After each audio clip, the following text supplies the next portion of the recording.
nikiwaza ulivyo.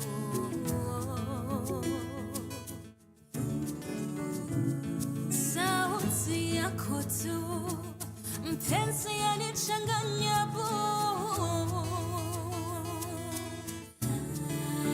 Sura, shepu na tabia mpenzi misuli tu yananichanganya tu.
From sunrise to sunset, all day and night. Pawa Radio.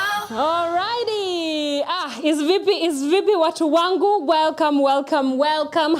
Happy Friday.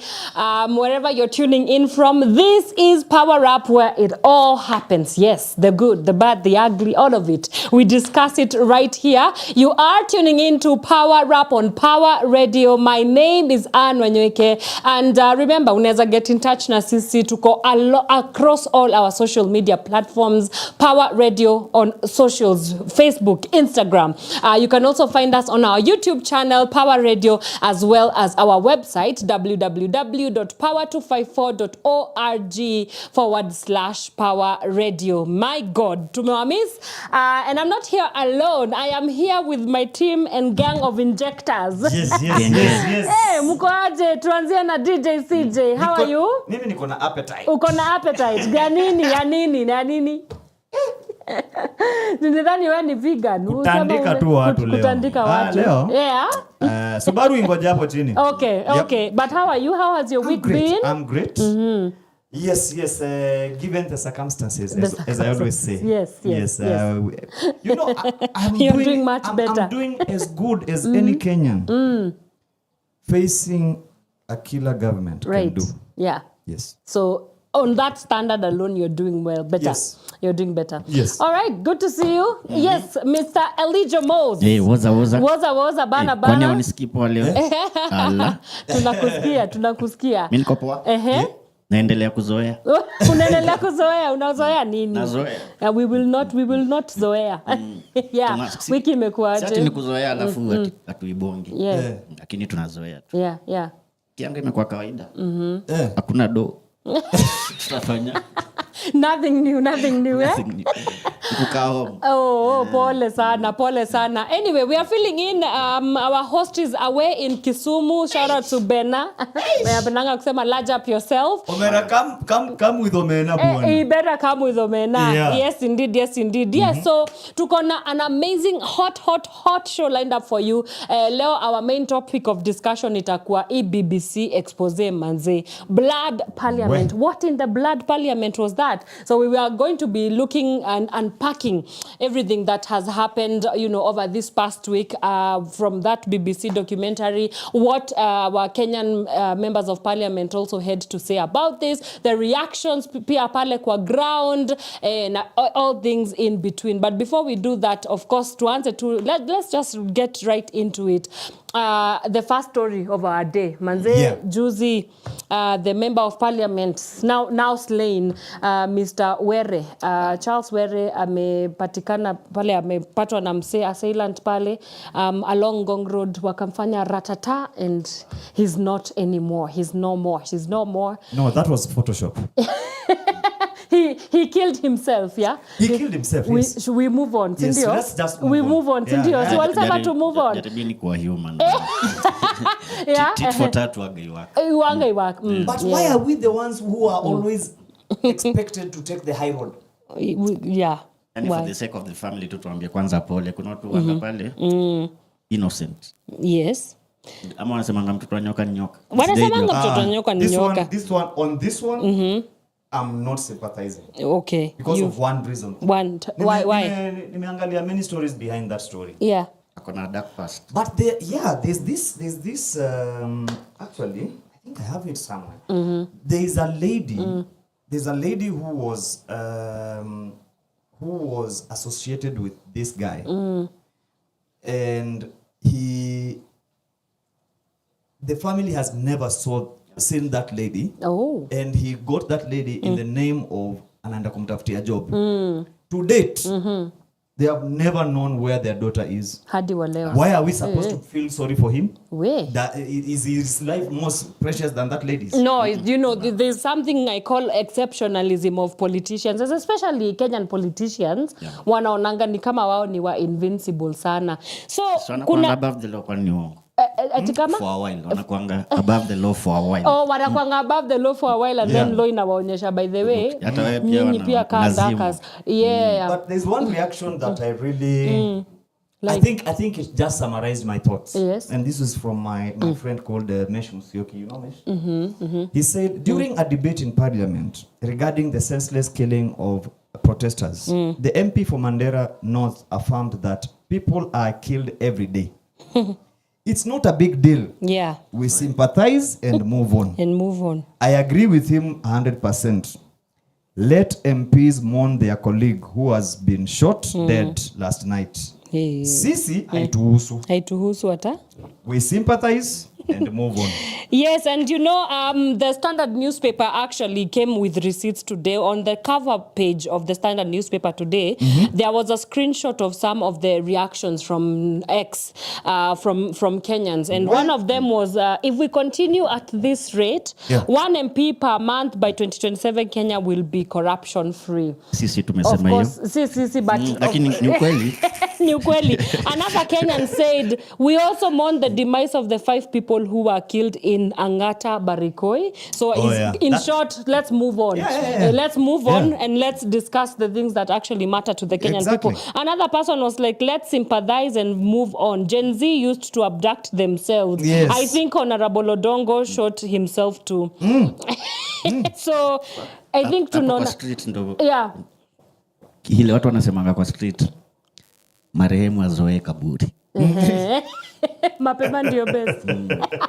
Mwingine akasema a child was shot 7 times in Rongai and someone asked, but he's alive. He's alive, right? He's alive. Yeah, he's alive. Yeah, he's alive. Yeah. Oh, but this guy. Yeah, he's alive. He's alive. Sindio, Yeah, it's either he killed himself. He killed himself. Or he's alive. Yes. But kuna conversation ina go on kwa grao that wameanza stories up, you know, it's related to 2027, you know, upcoming elections na Homa Bay ni kama ground imeshika. What do you have to say about this? And is he supporting the blood-based government? The blood-based government is quite the name there, and I think we should actually be calling it blood-based government. It's blood-based because people had to die for ODM to come into the government. Yeah. How the hell do you call that a broad-based government? Right. It is blood-based. It's either bread-based or blood-based now. No, it is blood-based. Yeah. But while at it, yeah, they eat bread and teremusha with our blood. Yeah. Yeah. Nikifika hapo system inaanza kuteka out watu wao. Sasa wewe civilian. Imagine. Kuna alikuwa threat. There's only one perspective inakuwa ya nani ya Gaidho yenye mimi kubaliana naye. Francis Gaidho. Our problem is the old generation. We had 63 Gen Zs killed. And in parliament they said we move on. When we get to 63 MPs dead, we can have this conversation of mourning them. Right, and we will move. I have no chills for them. We will move quite along because walisema to move on. Yeah. Right, to another sad story, demise story. Edward Kwach, you know, very renowned media personality.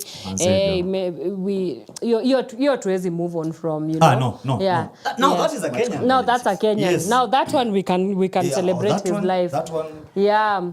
What's your memories of Kwach? Kilami. Kilami mob. Alikuwa na kizungu mingi.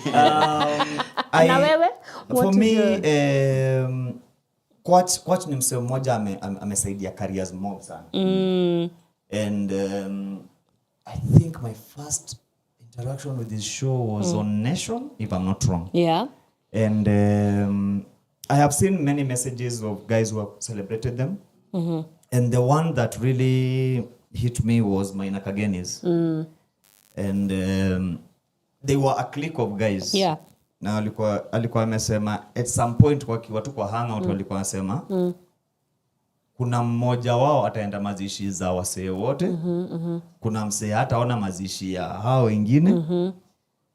Na at the end of the day kuna msee mmoja sijui imalizaje, but yeah, it seems that now he's the only guy in that clique mwenye amebaki, Maina Kageni. Yeah. So was Jimmy Gathu part of that gang?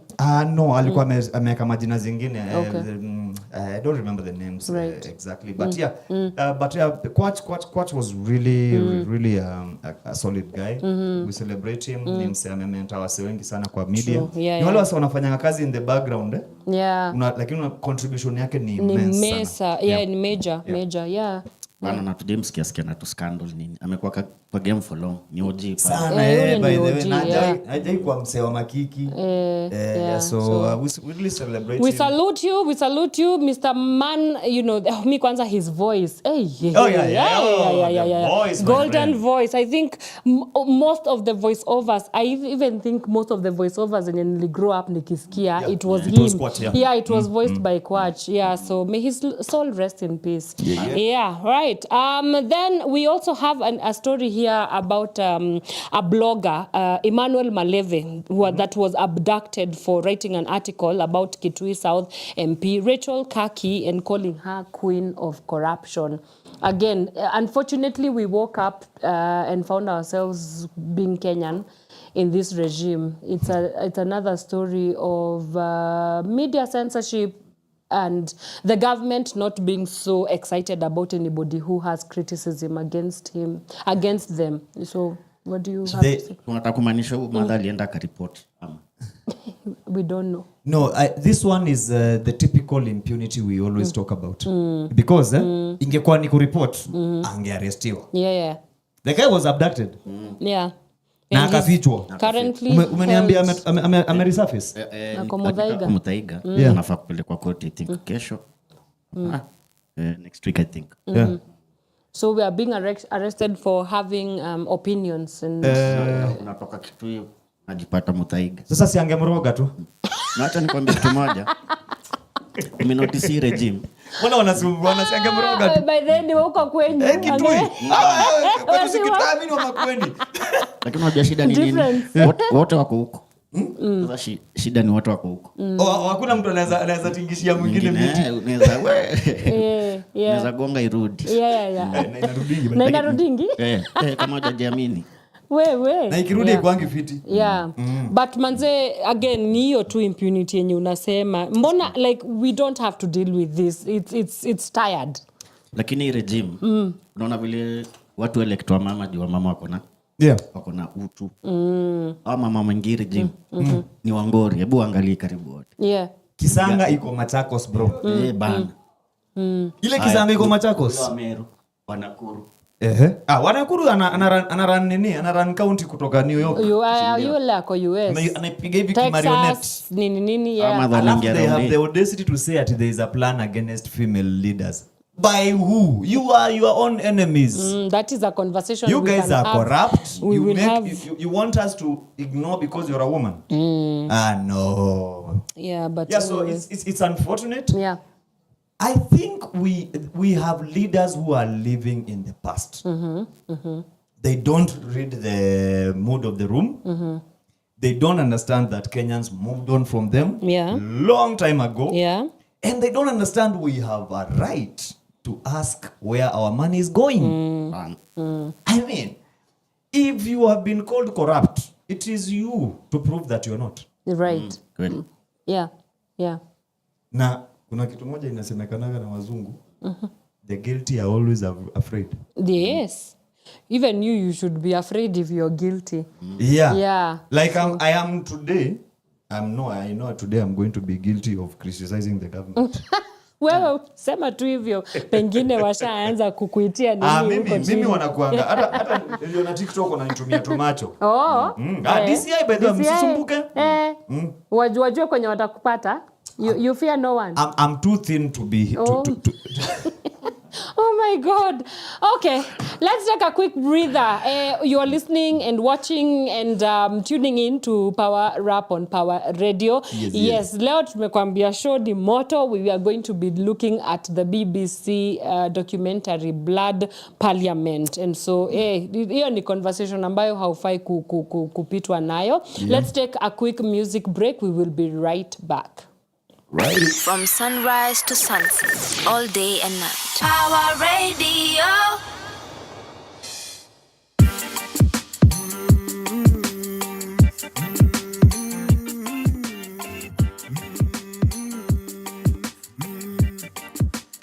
Megola naris gumingi, zambaye mezidi.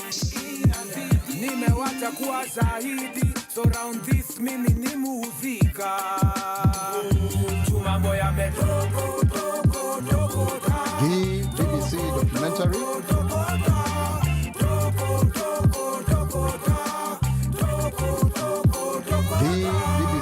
Kajenzi tumekuja reverse. Hatuendi hata kai season ni tough. Waswali dedi ni kasi reason enough. Jua kuna changes, game na kani rough.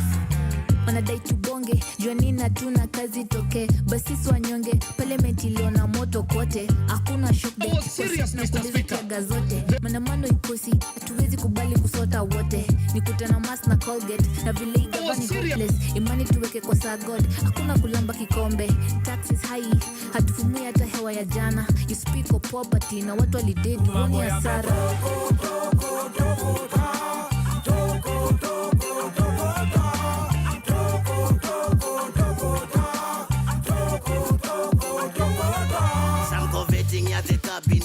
Serious, Mr. Speaker. Your politics. I'm a njege emptying cartridges. Go to shoot, I'm a policy. Handshaking all your agreements. Time to move easy policies. Truth be told, rule of law, high inequality. So we ready for the hurricane. Mazi Bridget kenda protest scam. Jeshi bosi baki bed. Hawa wezi hawa endi jail. Wako ndani ya Bentley hadi Benz. Mkata ushuru yako trekking fika kazi late. Getting selfish now we ending up in skirmishes. Ghetto still waiting joke kupata maji fresh.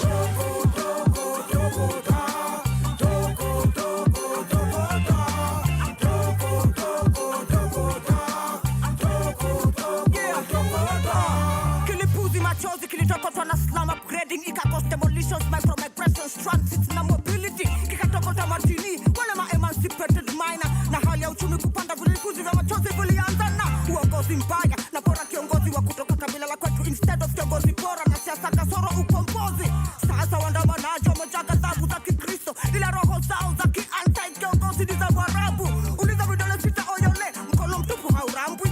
Uliza hadi kanjo, CPD, kiprojes, mtasis, mutasa kwa shode. Wote tisnani bidii magizani content. Hakuna kukimbizana nao kama mchana kao katikoteza wakao. Siku mingi siasa mbaya imezidi. Nimewacha kuwa shahidi. So round this mimi ni muzika. Tumambo ya metoko, toko, toko, ta. Toko, toko, toko, ta. Toko, toko, toko, ta.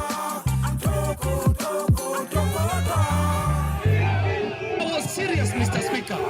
The rider was saying that there is no way that a British officer can end up committing a crime in Kenya and not tried in Kenya. Mr. Speaker, the British Army Training Unit is known to have killed our people. They are known to have raped our women. They are known to have maimed our people. Mr. Speaker, they are also known for serious environmental degradation. And we understand, Mr. Speaker, even in media, that the BBC is funded by taxpayers' money in Britain, meaning that BBC is funded to push the foreign agenda of the British people internationally, Mr. Speaker. And so we must know. Nakwambia manzetu, mimi sijui nifikaje hapa manze. Nimejaribu kila kitu man. Nimejaribu kila kitu. Sasa ndio kitu yote lakini manze napiga vile unaishi, vile uko mjini na unapiga mpaka fishing. Napenda vile unaishi, vile unaishi, vile uko mjini na unapiga mpaka fishing. Napenda vile unaishi, vile unaishi. The rider was saying that there is no way that a British officer can end up committing a crime in Kenya and not tried in Kenya. Vile nafaa kuishi, vitu nafaa kudishi. Imagine mimi sijaijua, inaona jua mimi tajiri. God damn it, flow iko kwa damu na ni heavy. Mission iko kwa akili ni ya kumake it. Ni feeling ndo sipendi. Nilitaka do nikaisaka nikaipata nikaispend it. Haikunipamba sana nikaichanganya na ladies. Nao ndo jibamba hata kuliko mi. Walini drain, waliniacha nikifikiria plan C. Lakini bado picha zangu mupendanga wakiweka likings. Niko late, niko IG, niko vibing. The same reason ilifanya ni justify bang. One year intadedi kama millionaire, but for now mina cheki life yako na nasema napenda vile unaishi, vile unaishi, vile uko mjini na unapiga mpaka fishing. Napenda vile unaishi, vile unaishi, vile uko mjini na unapiga mpaka fishing. Napenda vile unaishi, vile unaishi, vile uko mjini na unapiga mpaka fishing. Napenda vile unaishi, vile unaishi, vile uko mjini na unapiga mpaka fishing. Cheki, naona gospel mingi, you lied and I lied na sijui alikuamini. Utalivaje na wase wako na uhaya, alafu hao ndo wakuconvince ati kudedi wanga hivi. And I spend like crazy, and I spend like crazy, cause I make like crazy. Nilifika bei ya kupurchase life attributes zake ziukujanga na kukwanga lazy, living la vida loca. Ni wengi walijaribu kutoshea size yangu ya lofa. One day nitadedika millionaire, but for now mina cheki life yako nasema napenda vile unaishi, vile unaishi, vile uko mjini na unapiga mpaka fishing. Napenda vile unaishi, vile unaishi, vile uko mjini na unapiga mpaka fishing. Napenda vile unaishi, vile unaishi, vile uko mjini na unapiga mpaka fishing. Napenda vile unaishi, vile unaishi, vile uko mjini na unapiga mpaka fishing. Vile unaishi, vile unaishi, vile uko mjini na unapiga mpaka fishing. Napenda vile unaishi, vile unaishi, vile uko mjini na unapiga mpaka fishing. Napenda vile unaishi, vile unaishi, vile uko mjini na unapiga mpaka fishing. Napenda vile unaishi, vile unaishi, vile uko mjini na unapiga mpaka fishing. Manze, ingoma imedediketiwa kila mzee mwenye anapendanga maisha yenye si yake. A good thing is a good thing and a bad thing is a bad thing. An Africanus is a bena bena. From the legend words of Kaka. Tujipende kiasi hata tuongeze manufaa na makato kwa mavazi. Muhimu sana. Ni Dudu on the beat.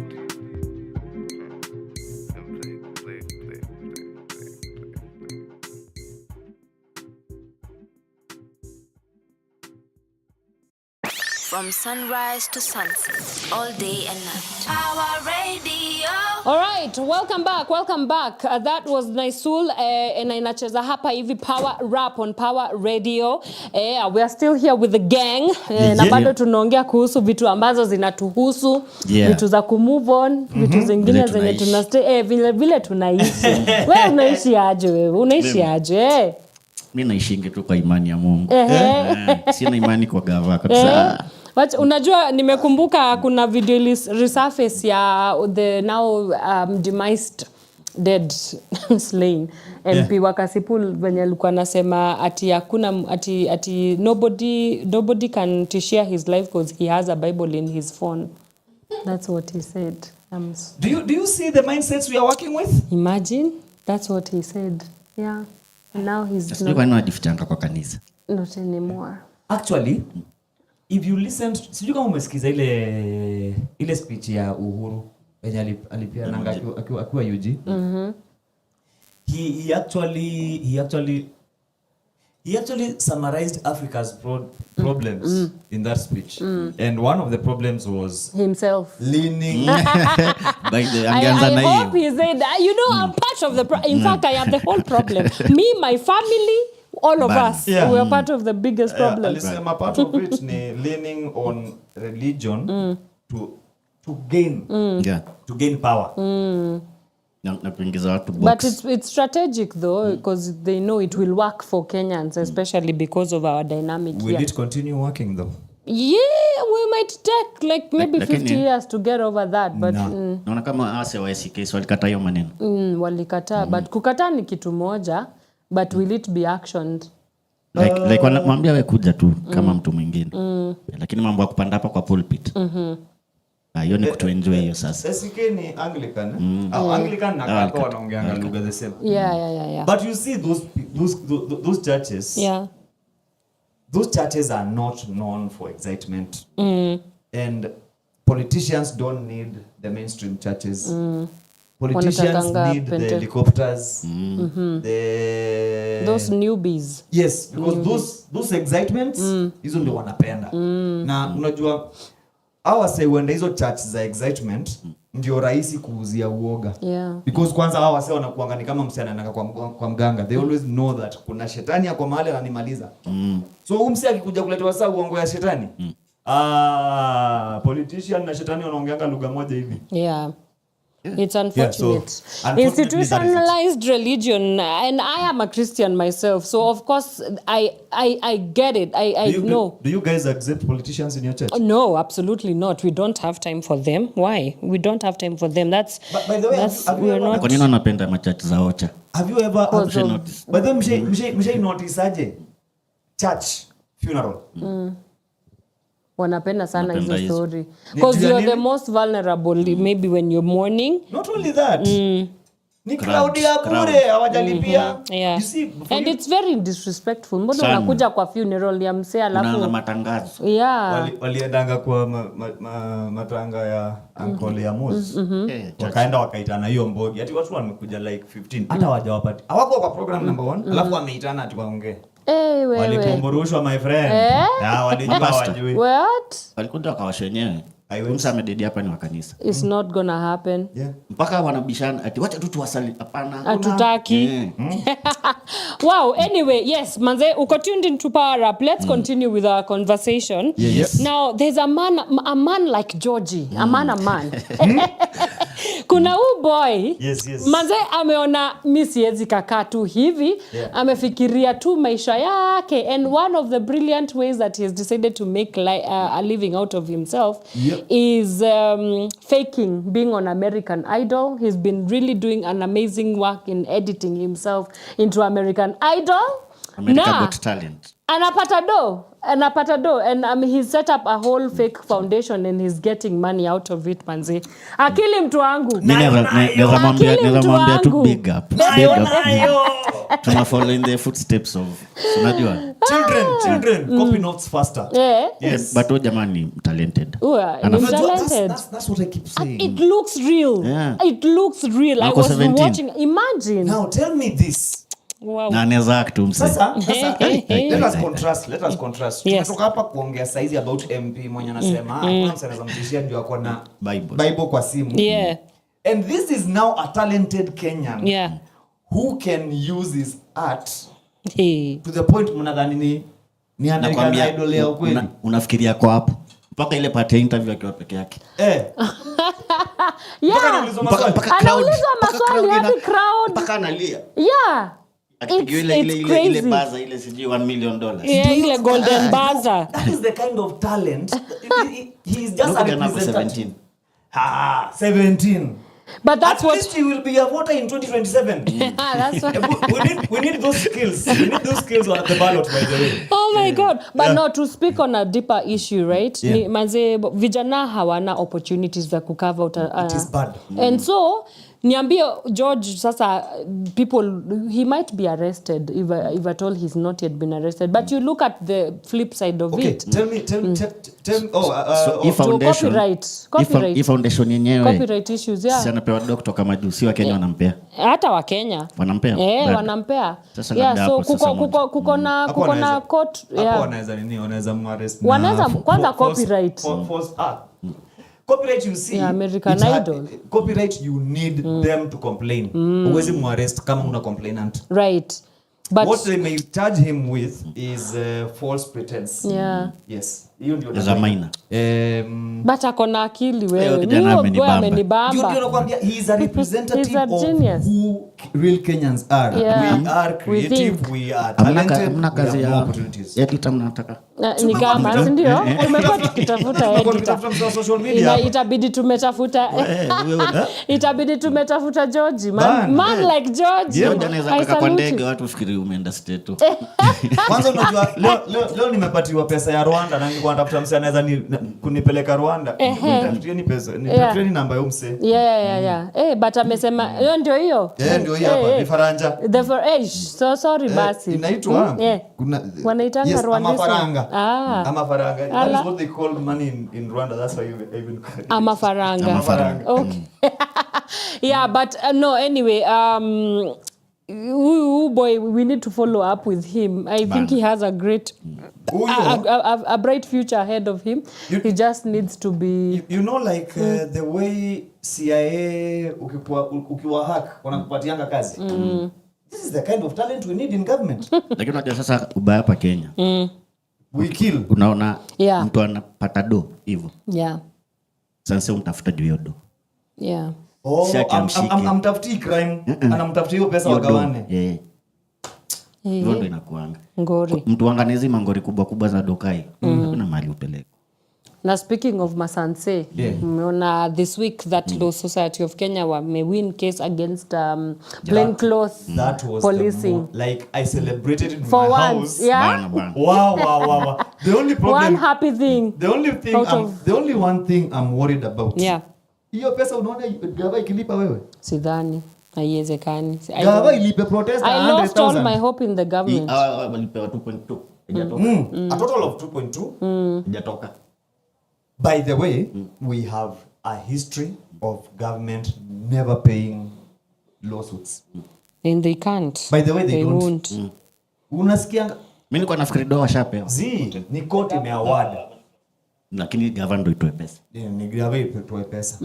Na by the way, protesters wanajua ilikuwa ni 100,000 per protester. Yeah. Because their rights were violated. Then it was declared that the police cannot ban. Lakini acha nikuulize. Yo. Mnapatia watu 2.2 million. Na kuna church inapewa 20 million moja. Na ija violate yo in any way. Wacha hivyo. Sasa ndo gani wanawapea kusema ukweli gava ikikulipa na 2.2 itatoka. That one I can guarantee you it will never be paid. Yeah. Hata mara ya kwanza nilikuwa nafikiri ni 2.2 per head. No. Ni Collectively. Yeah. But then again, that's not the kind of police reform we also need. Right? It's just one of the things. Yeah, for me there's a silver lining in it though. What is it? The fact that this case will be now quoted for future cases. Yes. Yeah. But ikubaniwa plain clothes ni kwa protest ndio. Yeah, bado kawaida wanaweza piga shughuli wako. Exactly, wakiwa kwa mtaa. Lakini kwa protest imebaniwa. Lakini sasa watafanya hivyo kweli. Umshaisikia gava ya Kasongo ikifuata nini? Constitution hakuna. Ai, constitution gani? Constitution ni Kasongo. Wao ndio serikali wenyewe. Yeah, so they don't follow the constitution. But ni part kuna efforts kazo zinafanywa. But why do police think that they are so ungovernable? Sasa nani atawashika? Nani atamshika sasa? Wana protectiana wao. But they are not above the law. Lakini wao wenyewe kwanza vile protectiana. Hiyo inakuanga genge ukweli. Ya ukweli. Like you can't sit with us. Utafanya? Nothing actually. Hata ukienda ku report unaenda ipoa. Unaenda ku report kwa nani? Polisi mwingine? Haiwezekani. Nani investigate polisi mwingine? Nani ata prosecute? Kanazungushwa hapo kwa OB number. Nimekwanga social justice nimeona venye You know how it goes, eh? Watakusikiza tu ulifanya lakini hiyo kupewa hiyo OB. Ati sasa tutadu. Hapo ndio ipoa alikuwa na kamini. Never. Naulizana sasa tutadu. Yeah. Never. Okay. So it's a win but like I'm not very excited about that. Yeah. But maybe itapunguza tu kidogo kidogo. The fact that watu unajua kuna makamera. The fact that at some point msee atakuwa anafikiria twice about it. At least make a step. Anajua hapa nitaaniko. It's not all in futility though. Yeah. Okay. Yeah, it's neither here nor there. The little wins, bana. Kwanza with this government, you jump on whatever it is that you can jump on. I mean, what are the arms of government? Sini executive, parliament, and judiciary. Yeah. It's only judiciary that is working. The rest are just stealing our money. Lakini tunafaa kupiga pia Law Society of Kenya sasa wanajituma. Mimi I want to zero in on Faith Odhiambo specifically. That lady has made Law Society of Kenya from where it was. Actually now look like a law society. Yeah. Not only a law society, they are doing what the parliament is supposed to be doing. Wamekuwa napiga shughuli tunafaa kupiga. Kama wame open case ya Rex Masai and I think it's gaining momentum. Oh yeah. And you know that soldier tried to give some stupid silly excuses. Na hapo ndo napendea LSK. Mafuta. Walikanyaga. Step on the fat. Don't release that thing. Yeah. Kasonge sana. Kasonge kakiendanga. Na pia wana deal na watu wako na akili. Yeah. Mnajua kina Jemu. There's something that James once told us. James Wanyoike. Yes, James Wanyoike. Alituambia there's one factor that this government is not considering. They are dealing with the kids who Kibaki gave free education. But population wase wamekaona. You're not dealing with dafts like you guys. Hizi zile siku tulikuwa nafika class 4 na kwa mwalimu. Right, yeah. Standards zimeshift. And you know most of them have fake degrees. We know. No. Yeah, we know. Tunawacheki sana. Now by the 2027. Tuko ridho. Drain the swamp. All of it dry. Yeah, fungulia hiyo tap chini. Okay, sawa. Somebody else that is simping for the government is Mr. Makoure. Kasmuel, he's back. He's back. By the way, acha niwasome an open letter that he did to the President of the Republic of Kenya. It reads, Dr. William Samoei Ruto. I write this because I am still alive, and I am alive either because I am a coward or because I have been spared by chance. I believe it is both, but mostly the former.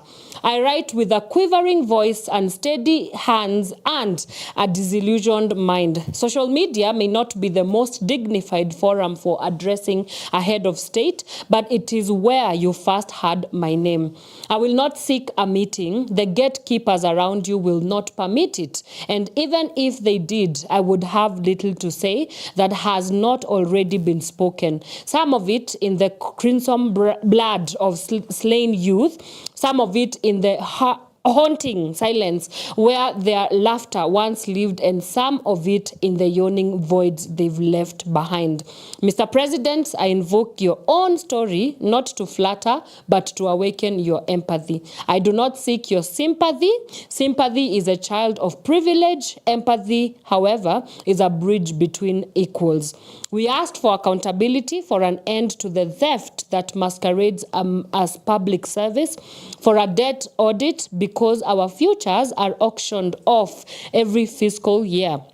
For an end to police brutality. These are not radical demands. They are the bare minimum conditions of a functioning society. But under your administration, they remain mirages. Since you hold a PhD, permit me to engage you in the language of science, physics, specifically the laws of motion.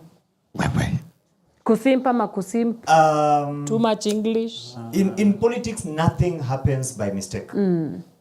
Every detail is crafted to achieve a result. Let me digress kidogo. Yes. You have been hearing what Orengo has been saying. You have been hearing Edwin Sifuna, very vocal and very blunt. And now who?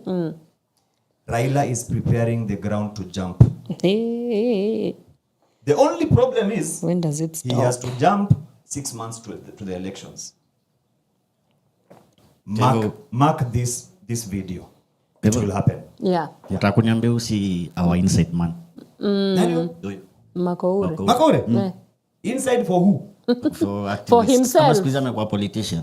For himself. Unakuwa ukiona interview zake mpaka anatembea na ile scarf ya ODM. He is more ODM than the owner of ODM. He's actually he's vying for the youth league ODM leader. That's uwezi ona labda kwa barua. Ni ile tu utu. Ibi tu ni kile alionilifanya. Alikuwa kwa street fair. Hapana, it's just display of English. Na ule jamani poet. Kizungu nayo. Mimi acha nikwambia, mimi nilisoma hiyo barua page ya kwanza. Nikasikia kichwa imeuma nikagiva. Okay, so but what is he? Like what does Makoure represent in such a time as this? Does he represent young people, the new face of psychophancy? Explain. Yes. He is the embodiment of psychophancy reloaded.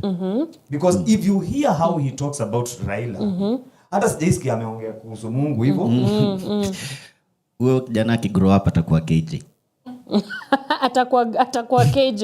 By the way, KJ we are coming. KJ tunamua. Anakamna hiyo design ya KJ. Okay. Like you only criticizing because you're not part of them kind of situation. Yeah. And you see again, criticism from time and again has been used in our country as a bargain chip. That is how Raila gets into governments. That's how, like, ukiangalia watu wengine wanapanga kelele kidogo. Amewe chukua hii. cabinet But anyway, chukua. Yeah. and at the end of the day, Makore, who is he leading now? Ukijana unaandika nini? We are leaderless. Ameandika reason tulienda kwa street moja ni njaa. Yeah. So alishiba. Salishiba. Yeah. So arudi kwa njaa. But he Amache makes kutuenjoy. He makes some very, I mean, obviously you can't throw away the baby and the bath water altogether. It is true. Some of the things that he's mentioned there is true. That Not some of the things. Yeah, Actually, he's spot on. For me, by the way, let me tell you. Yeah. The ideals that he's talking about are the same things we have been talking about. Yeah. But now So, the motive, the problem is the person. The person and the motive behind whatever it is. So he's just fighting for us, but fighting for himself mostly. No, he's fighting not for us. He's fighting not even for himself. He's fighting for Baba. He's just a pawn in a grand scheme of events. Na vile alikuwa amekaa kanasikia the next Tomboya. To the next Tomboya. Also, he was an artist. When he's no longer an artist, maybe he was better off back then. Yes, ndio. Lakini kuna kitu itangwa poetic justice. Yeah. Kwama tu na kizungu na suti. The rest tuachie tu, will deal with the country. But he did say he's wanted to become a politician for the longest time. And who will vote for him? I do not know, but uliona mic check venye kulienda. What happened? What happened? Hiyo interview tu yake. Venye tulimcancel. Sasa atapigiwa na nani? Imagine hata hiyo interview mimi mwenyewe sijawahi kujileta to terms ya kuiwatch ishe. For real? But Kenyans we always go through a 5-year cycle of amnesia. Yeah, No. We like to forget. One, not only 5 years, we are, but then, and take note of this, we are a 3-day news cycle. Right now, and that's why MPs can tell you, you get killed, but we will move on. We'll move on. Yeah. And they are really wishing this blood thing away. But haiendi. Every new day there's a new thing. Yes, it has its own life. It has its own life. And now that speaks to the why they really are scared about art. Yeah, it's true. You can silence us, but the movement and the revolution still continues. Muna cancel screening. Aje sasa. And then, it doesn't make sense. First of all, muna cancel screening at kwa national television, yet people are on gadgets. Bana. We, like the majority of Kenyans. Nobody is sitting down to watch. Tushapiga screening Kayole. Already. Today we are doing screening in Dandora to Kujieni. And by the way, it has a vernacular. Like I've seen it translated into Swahili vernacular. Yes, yeah. And I want to do a Kamba version of Please do it because... we are going to fight these guys with everything we have because our lives actually depend on it. Right. Yes. That's a good place to take a break. And yes, it's a good segue to get into our conversation of today. Today we have 1 whole hour to just dissect, inject, unpack, and everything in between. Yes, let's take a quick break. When we come back, we are getting now into the meats and the bones of Blood Parliament. What in the Blood Parliament was that, right? The BBC expose that followed the atrocious events that took place back in June 2024 of the anti-finance bill protest. So we are coming back shortly as we discuss what exactly transpired back then. Did it change Kenya? Is it going to change Kenya? And what we can expect from that entire thing. So let's see you on this other side of the break.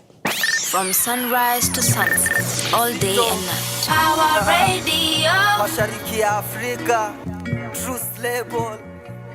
Kama kes, unajua shajifunza kuishi bila ndo manake sijali shida sijagrona father figure nilizaliwa millennium mother pia lislan tupate sima young ghetto street child nyanyangu alinchukua na miaka 7 nikaanza chuo introduction to the teachers poverty kwa family survival ni lazima society iko njaa overcome kama sina mau nikianza mziki TBT mimi sikufichi 8 years natema na shangaza watu wapigi walinchapisha kwa gazeti bwana sharpen maandishi mizani na michoro mantiki elevation kiwa kambi MC Kali kama teaching motivation kwa kipaji Franco Kenya tukalinki wakani print BC magazines za wapi baada ya kudominate wafalme pata fame kiburi katu break crew ikasema fanya unanijua, wacha nikueleze.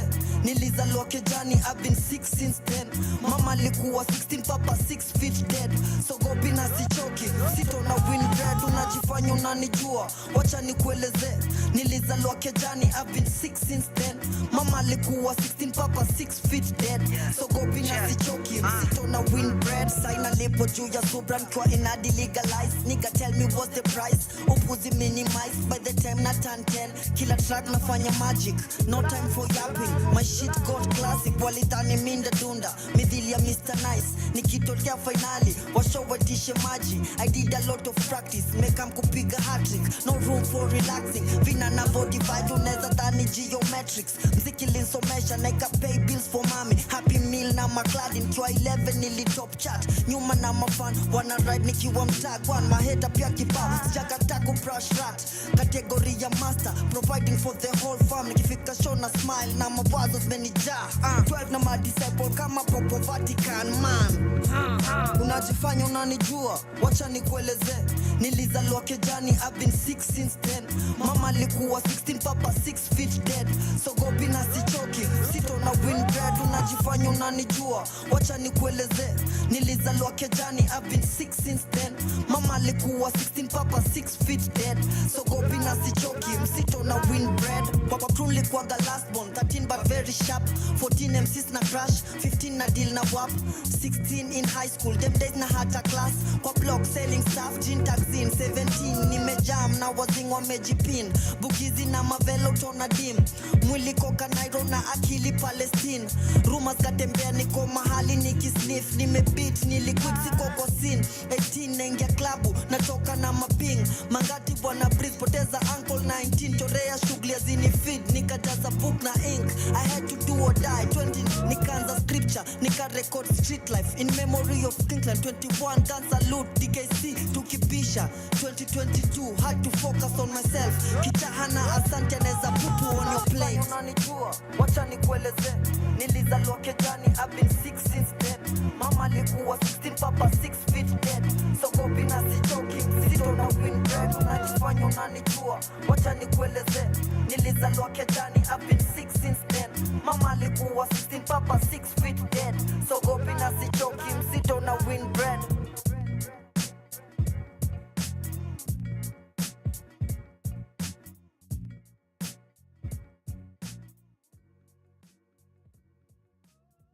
From sunrise to sunset, all day and night. Power Radio.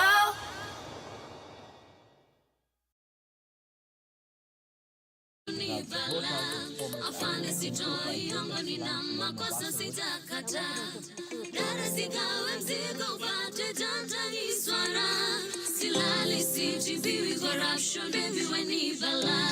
It was a mistake wana Uhuru majuto, badala ya maendeleo ikakuwa ni mshtuko. Sakata kibao do zote kwa mfuko, after miaka kai kabaki ni mshtuko. COVID-19 was an act kwa theater, na nipeleka fridge ni act bila sweater na ninoma. Mafans wezi teta tofauti ya mpoko kwa radio skater. Zipitka uwezi shout it ninja, tuko kwa project kongamiza easy gigas. Nini una hold pull that trigger, tumalize hizi mende zishakuwa gold digger. Unajikinga ama una take dimension, siwezi toka hapa bila kuimension. Mwanasiasa u take that attention, baada ya mswada na jeke tu mapension. Kupata form lazima kitu kidogo, kupata job lazima utoe hongo. Kazi ya mtaa imetuacha matani, shule za bure bila ganji. Mtoto wasomi, mtoto wasomi, mtoto wasomi, mtoto wasomi, asomi, asomi, Asomi, shule asomi, watoto wasomi. Kazi hakuna, hakuna, hakuna. Shule asomi, watoto wasomi. Asomi, shule asomi, watoto wasomi. Kazi hakuna, hakuna, hakuna. Shule asomi, watoto wasomi. Kazi ya medical attention bila kakitu ni bala. Afande sitoi yangu nina makosa sitakata. Dada sigawe mzigo upate janta ni swara.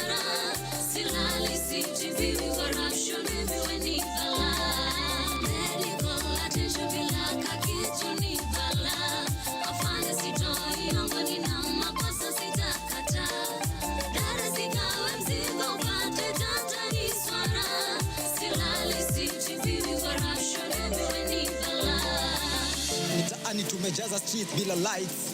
Transformers zimebebwa na Kenya Power. And it's like you don't deserve our rights. Like si wageto hatuna power. Na bills of rights plus kutoa tax tuko ndani kama mwenye ako korokoroni. Ni kama kipao cha mbele ya wanaojiweza. Sisi kategori tuko ni eti tumeekwa. Mama mboga hana la kusema kwa maana yeye ushinda kwa kibanda. Na wenye sauti wako kwenye suti kuraukia ofisini na kusahau. Bila huyo mama mboga hapo kibandani usiku atalala njaa juu hamna kitu kwa sahani. Sitobi hongo natumia bongo. Kama nimekosa fuata mkondo. Nivishe pingu chora obi. Nibebe nipeleke kwa koti. Fungua mashtaka banyim. Nataka kwa shortcut kupata rwabe ya hustler. Sitaamini hata iwe nini. Ulimanga yule boy alikaza kachwani kwa blanda hi-fi. Mungo sitoi, mimi sitoi, hapana sitoi, sitoi, sitoi, mimi sitoi, mungo sitoi, sitoi, mungo sitoi, mimi sitoi, hapana sitoi, sitoi, sitoi, mimi sitoi, mungo sitoi. Medical attention bila kakitu ni bala, afande sitoi, hongo nina makosa sitakata. Dada sigawe mzigo upate tantani swara. Silali sitibiwi corruption baby when ivala. From sunrise to sunset, all day and night. Power Radio.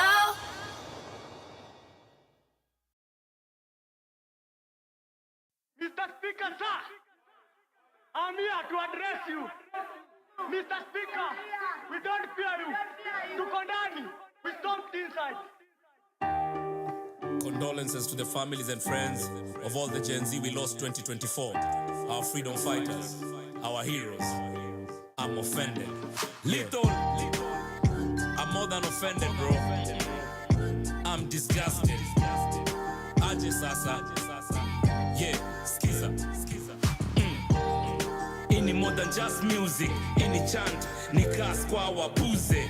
Yeah, ini more than just music. Ini chant, ni gas kwa wabuze.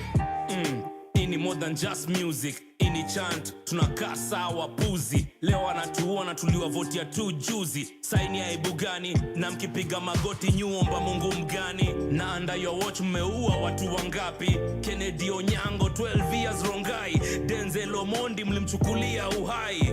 Hapa ni wapi? Hapa ni wapi? Maumbo walai. Austin Makoha, Christian Gitonga, Joshua Ombati na Wilson Sitati. Bado tunawapenda, kuna siku atua hati. Waresh wetu, heroines wetu, Caroline Shiramba na Valentine Jerry. Hatuja surrender, bado mapambano daily. Mbiti Scott, Clinton Mavali. Usiku kucha tuko macho hatulali. Kelvin Madanga, Emmanuel Tata, Lemayen Kasaine, Matthew Njoroge, Kelvin Mawasi na Kennedy Njeru. Tawakumbuka diaspora mpaka Ujeru. Eric Kiratu, Ibrahim Wanjiru, Kennedy Maina na Erickson Kialo, Eric Kayoni na David Chege, Beasley Kogi, Mike Hunga. Chenye mlifanya mikono tunawaunga. Fegi tuliwasha hadi filter wanakula. Tiaga swali tupa kama shisha tulivuta. Rex Masai muweke picha kwa manguo. Mfundishe history makampo mpaka na machuo. How kids, women and many I haven't mentioned were killed in 2024 fighting for the nation. Yeah, ini more than just music. Ini chant, ni gas kwa wabuze. Yeah, ini more than just music. Ini chant, ni gas kwa wabuze. Tumetoka kusikia hiyo story ya mlima. Mara mumeshika na murembe mzima. Wasomi viongozi wamegeuka wakabila. Inchi yetu literally wametupa ndani ya pipa. Opposition walidandia vipi? A movement ya vijana wakajigawia viti. Wananchi ndo walishikwa wakalala ndani ya jela. Wengine wakapigwa marisasi wakagenya. Damn, president bila emotions. Na kila Sunday namuona kwa devotions. Na huyo Mungu ndo atakupiga viboko. Wazazi wetu wakikulia mikopo. Wajui state of our roads wanatumia machopa. A 1 million wanabaia maboxa. Imagine budget paka ofisi ya Dokas. Ndo mtueleze hiyo ndiyo kuokoka. Mnataka kuza airport kwa dan bana. Na hiyo deal tunaielewa kwa undani sana. Na hiyo kitu mepea jo, hiyo hiyo ni hatari sana. Na umekimya tukiwao hapana bana. Wengi ni taxi mewakost makaria. Wana biashara wakaenda loss wakalia. Nyinyi mnadhani tunafaa kuimport kadamia ndani ya cage kimawazo kama Duale na ngamia. Ini more than just music, ini chant, ni kas kwa wapuze. Yeah, ini more than just music, ini chant, ni kas kwa wapuze. Kwani we ni leader wa nani? Nyumbani kwako we hautujali. Badala ya ajira nyumbani, mayouth wanatumwa kwa inchi za mbali. Tunahitaji manpower home, tubadilishe kila mitaa hapa home. Hata mimi nadai better education, proper medication, walimu na pension. Mavipi Gen Z, in times unajua, ikituuma ni lazima tuiseme. Na kuna kubonga mo, wananchi wamekaa mkuu wa chuja. Gen Z, ndio times unajua, ikituuma ni lazima tuiseme. Na kuna kubonga mo, wananchi wamekaa mkuu wa chuja. Britain iko so open, crocodile tears inahitaji intervention ya kitunguu. Vitu kikwa life chishapoteza meaning, pombe inatumika kutoa lock, jumulishapoteza kifunguu. I'm offended. Youth uko depressed, una kazi na serikali inapea kazi wenye wanafaa wawe retirement. So mbona una tense na hata mood ya worry? Hakuna hata pesa ya kulipwa peanuts. Squeezy kila mtu anauza njugu.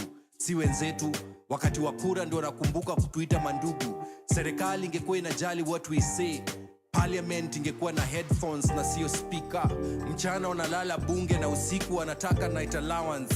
Hatred ni more, love ni rare. Wakristo ndio wako na chuki sana. Ironically, some of their favorite verses iko in the book of Romans. Truth iko na arrogance. RIP our fallen comrades. Huku Kenya of life's importance.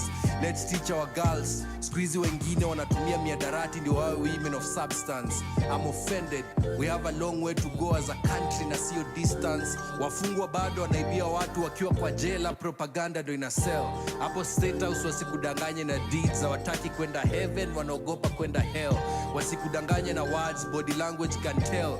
Misplaced priorities. Hakuna maji kwa mifereji na maasa ya kura, wako busy kutap talent. Waliahidi stadium lakini kwa ground si vitu ni different. Nakuru, Kihika, Naiba na Samburu. Avieta governor ako loyal to Adani. Money trees wako majani. Promises ni mingi lakini manifesto zao ni kama katiba. Zote zinasema vitu zenye hakuna. I'm offended. From sunrise to sunset, all day and night. Power Radio. I'm offended. Are you offended? Completely. Completely offended. What is offending you? What is there not to offend me? Mozwa uko offended? Nilizoeanga. Ulishazoea? Hey. All right. I'm offended 3. You're offended 3. Not just 2. Over 3. Niko 3 bad. Nice one. All right. That's my offended by a couple of artists there. There's Munyiri. Yes. It's a season. Oebism. Small little na Willie Oeba. Mr. Mungu anasaidia himself. Yes. Mr. Inject. Mungu anasaidia. There's this quote that Oeba keeps saying, and I really love that quote. Yes. Uko na dreams kubwa lakini shida ni unalala sana. Kai, umekuwa mpersonal. Kai, umekuwa mpersonal. Unakuwa mpersonal. Guys, una shout. Isizo msiazi kuwagi tafadhali. Niliona siku ya PDF.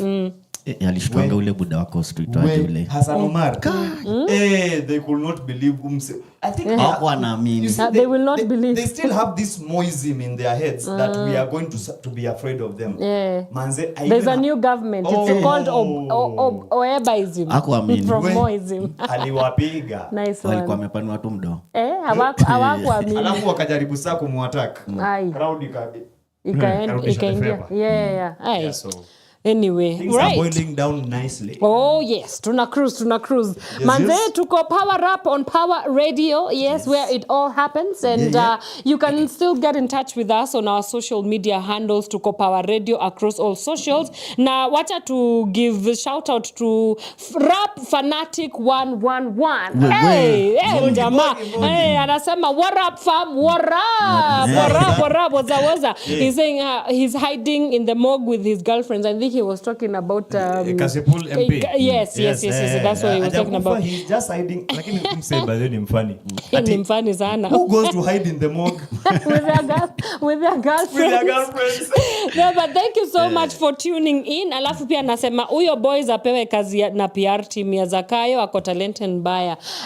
I think he was talking about Kasmuel Umakoure. No, hapana. Yeah. Anaongea about ule kijana mwenye amefanya hiyo American. Huyo wa nini? American Got Talent. But also it could also be Makoure because PR kizungu mob, you know, ulisoma ikakuchanganya. Delete mseba.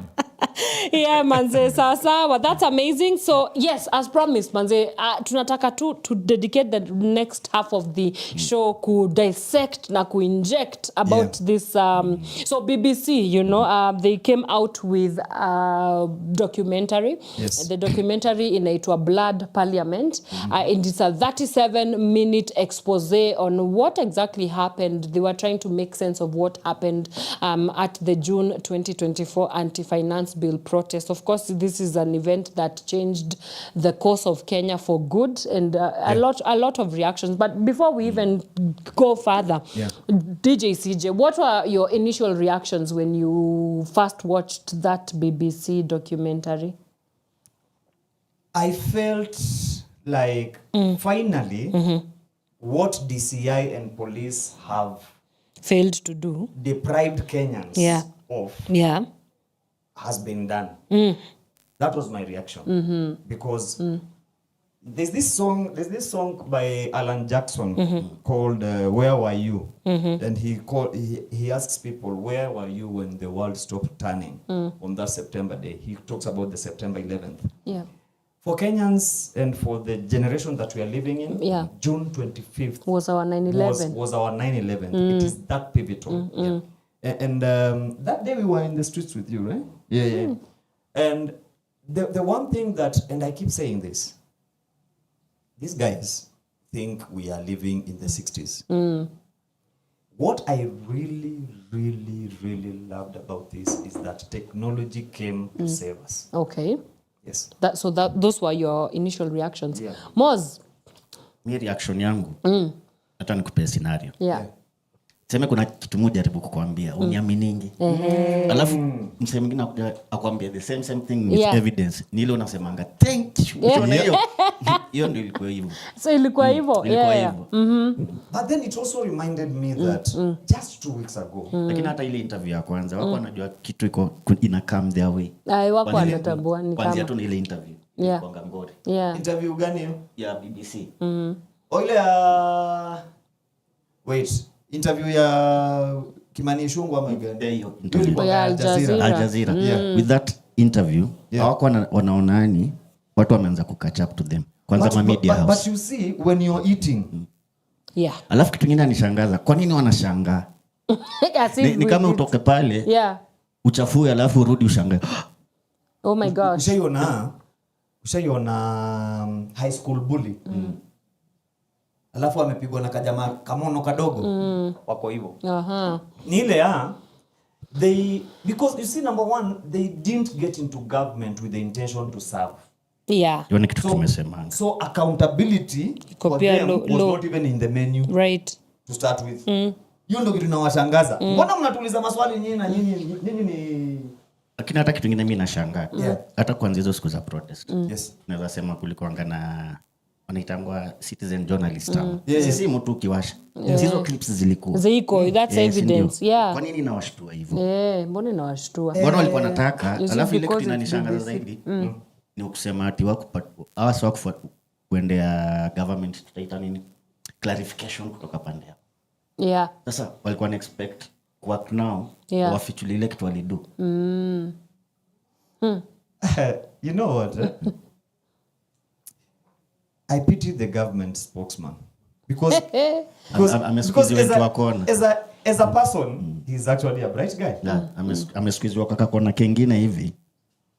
Ushaisikia there's this quote I used to be given by my former boss in another setup.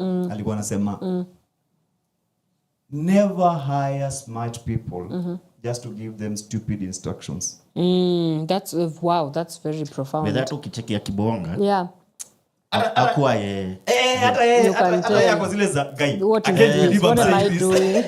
Unaweza iona hivi live ndio. Yeah. And in case you do not know what they are talking about, let's just listen into some clips. So, the House went on rampage and they were discussing this BBC documentary, manze. Like, out of the many issues that Kenyans have to like, out of the many issues that the parliament should be discussing, like, making our healthcare work.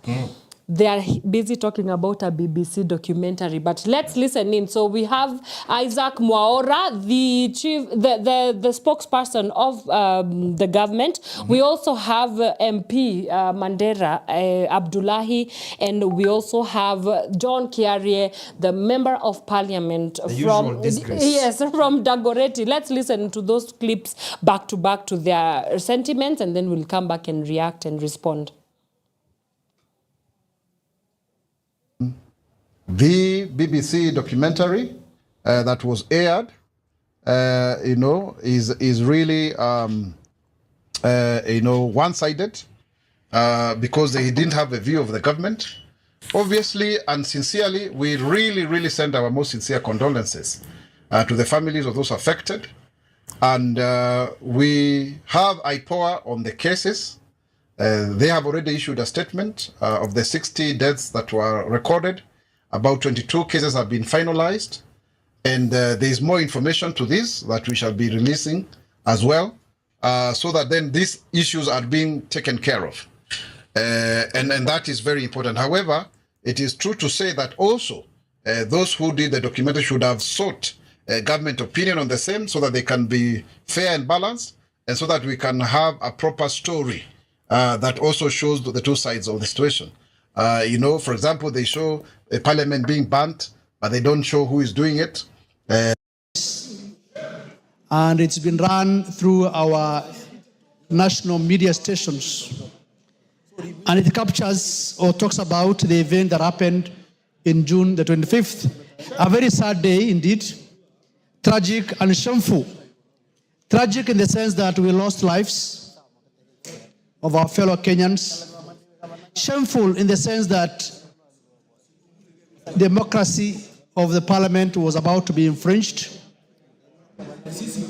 And nevertheless,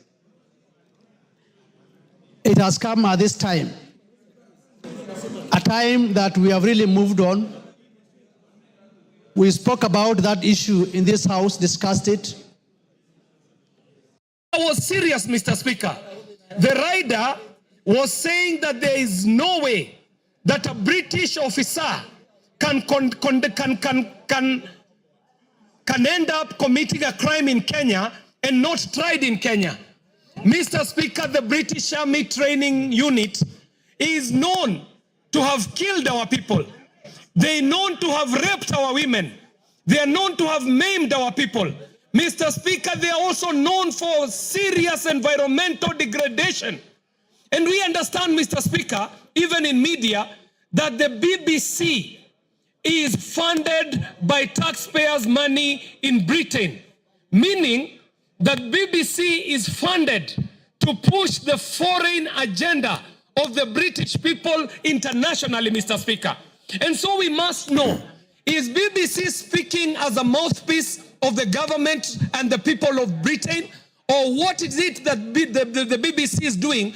Could it be an attempt to untwist this country so that they can rescind on the rider that we put on their training of the Batuk units in Kenya, Mr. Speaker?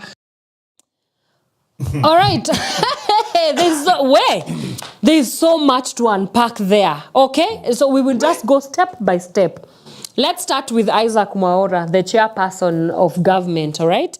Something that he said that is absolutely unnecessary. He said that the story was one-sided, and that they should have sought out the government to tell them their side of the story in this. Mind you, when the credits were rolling up, the BBC was categorically, they categorically said that they sought the government to speak on these issues, to which it was They hawakukubali kuongea. So that's number 1. Number 2, the deflection of the story at hand by KJ or John Kiari or whatever you want to call him. Why is he making this about the Batuk? He's completely deflecting the story. Kwanza turudi hapo kwa Maura kwanza. So tukae kwa Maura saa hizi, ndio? KJ? Yes.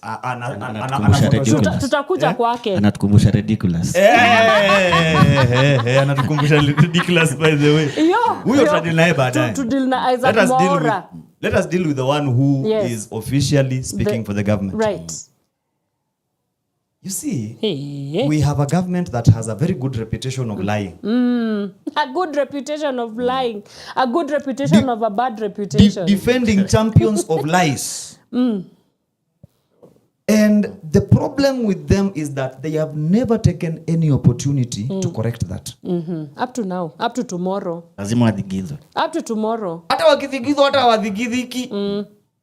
Cause if this guy had even watched the documentary itself, wacha kuandikiwa vitu na Kasongo, he would have known that in the documentary wamesema vizuri that waliitisha feedback ya gava na gava ikalenga, waliitisha feedback ya polisi ikasema police cannot investigate police. Sawa? Yeah. If only you would have taken time to watch the documentary, you would have spared yourself public embarrassment. Because this is, and this is not the first time. Kwake tu ni a job. Nini? Yo kutoa yo speech. Kwake ni a job. Ni lazima But you see, now that's the problem. Why are you failing at your job? Sasa angetuambia ukweli. Because imagine their job is to make statements. You have a whole team around you to ensure that you're making good statements. Let's even start there. Angetuambia ukweli. No, si lazima useme ukweli, but you see, you are the spokesperson basically. Alikuwa anakaa kama panua mdomo hivi, lakini sauti ya mtu mwingine ndio inatoka. Like hata yeye mwenyewe ni kama it was completely dissonant. Hata ukisikiza vile ana nini, vile anaongea ako zile za ni kama akili ina crash. But it is unfortunate. It's quite unfortunate. But man. Now this is the other thing that I picked from his response. Number 1, the documentary came out on Monday. They were supposed to give that response on Tuesday. Yeah, they stayed. They gave the response on Wednesday. Yes. You guys took another one day extra just to give us the obvious. Hey, my lord. That is my first question. Yeah. Number 2. Yeah. He has not denied that they killed protesters. He has just said the story is one-sided. Yes. He has not denied. Government was not sought. Yeah. Yeah. So that now you are giving us that response. It means hata tungesik your side of the story, it is the same response you would have given. That's true. That's absolutely true. Yeah. Yes, Moz? Hapo nimesikia word ingine sijisikia. Democracy of the parliament. Hey, let's come to Mr. Abdullahi now. MP Mandera. He also serves as the vice chairperson of defense and foreign relations. Yes, yeah, alikuwa military. Abdullahi Bashir on record saying that first of all we need to move on because it happens to democracies across the world, so we are not exceptional. Okay, number 1. Number 2. Ivonye Moza anasema that the democracy of the parliament was about to be infringed. First of all, that is not even a coherent statement. Wait a minute. I don't even know that there is a democracy of a parliament. Second of all, that of all was about to be infringed. Was about to be infringed. It wasn't. So, but lives were lost. Let's unpack. What? I don't even know where to begin. This guy is from military. Yes. Alikuwa mswa military. Yeah. Yes. Ndio maana naambia marehemu azoe kaburi. Yeye ashazoea kuwa kutanishanga na Mungu. Alafu unajua pia huko kwa military pale si wanaitanga disciplined forces. Hakunanga kuuliza. Ni kitu wa komanda And then akasema okay. Atubongi atusikizani. Hii story atuongelei. Pale soja akiambiwa aenda kwa gate. Kiambo enda peacekeeping. unaendanga bila kuuliza maswali. Anadhani Gen Z ni hapo. Alikuwa pale juu. Okay. Huko sikia venye aliongea na arrogance mingi sana. At least hao wengine lakini sasa mimi explain it to what does the democracy of parliament mean and what is the infringement of the democracy of parliament. Saa zingine what happens to people when they get Kasongo's money? Not power. I would Kasongo's love to money. Get money to find out. Kasongo's money is turning people to be very, very dumb. I do want it, and I want it. What the hell is democracy of the parliament? I don't know. Sina kwambia kwa Kongori unaongeanga kile utaongea tu. Ama ujiona mwizi amepatwa vitu uongea. Vitu zenye unajua amezunguka hivi na mob. Yeah. Yanaongeanga vitu zingine mpaka unashi. Kuna mzae fulani aliniambiaga when you're being carried by a flooding river. Unajishikilianga anything hata nyasi mmebebanishwa nayo. Yeah. These guys are doing that. Just holding on to anything. My God. Yeah. KJ sasa kazi ni kutu deflect from the story, okay? Akaanza stories za Batuk. Akasema he's a graphics editor. You know this. Yeah, according to him as a graphics editor, the BBC was not doing whatever it was supposed to do. Akatuambia that the BBC is funded by the British people, and so it is paid propaganda, which to some extent yes, but besides the point, you are deflecting from the issue at hand. We lack an accountable parliament. Sisi tuko na power house yote iko funded by the people's media tax house. Money. KBC. Si KBC. Na inafanyanga. Kazi ya Isaac Mwaura. Sasa for me ilikuwa KBC wanafanyanga kazi ya Isaac Mwaura. Ilikuwa ifanywa KNT? Nauliza yini ilikansoliwa ilikuwa ifanywa wapi? Ilikuwa ifanywa KTN.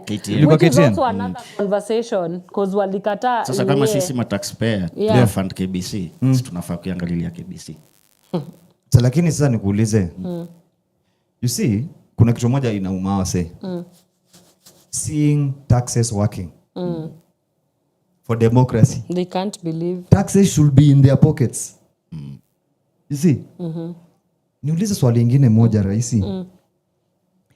For how long have we been crying about this Batuk saga? For the longest time. They didn't know that our women were wamekumbuka being raped. Saizi ndio women were being raped. Sasa saizi ndio ina make sense. Because you touched the live wire. Sasa ni emergency. Okay. Yeah. We are copying notes. Tutadili na nyinyi tu hivyo. 2027. Na sasa watafanya nini juu ya story kwanza ya Batuk? Of course nothing will happen. Si hiyo ilikuwa mbwembwe. Batuk. Hata unaweza pata ka M-Pesa kalilia jioni. True. Finya, endelea hivyo hivyo. Endelea hivyo hivyo. Let's just be honest. Yeah. Let's look at the behavior of parliament and attitude towards protesters. Towards people who are asking for accountability. They are treated as the public enemy. And it is worrying. It is worrying because today we are talking of just a few, this documentary was about 3 lives. But in actual sense, we lost, according to government numbers, 63. According to human rights numbers, over 130 people. Right. Reported. Only reported cases. By the way, hapo bado hatujaweka missing persons. Hizo ziko kando. Hii tunaongea about watu wamekufa na hatuja account for Githurai bado. Na political prisoners. Bado hatujadili na Kware. Mukuru. Hatujadili na wenye wameshikwa. Now, I'm looking at all that and the brightest idea you could come with to deflect us from what is really at hand. And again, I still retaliate. None of these people has denied that people were killed by police. Hiyo nao ni ukweli. Hiyo hata mkikata sasa mtakataje? Hauwezi kata. There's evidence. Tunani hapa tu kwanza. Ezi. Yeah. Ajiongelea, unajua mtu amekufa maybe azijiongelea. Right. Hiyo si ni moja tuliona. Yeah. Practical. Yani huo ni best yetu sasa, hiyo atuongelee mtu wa tunasikia tu kwa magazeti. These are our personal friends. Yeah. And you look at that and bearing in mind we are preparing for an election. Oh yeah. And again, let me remind you,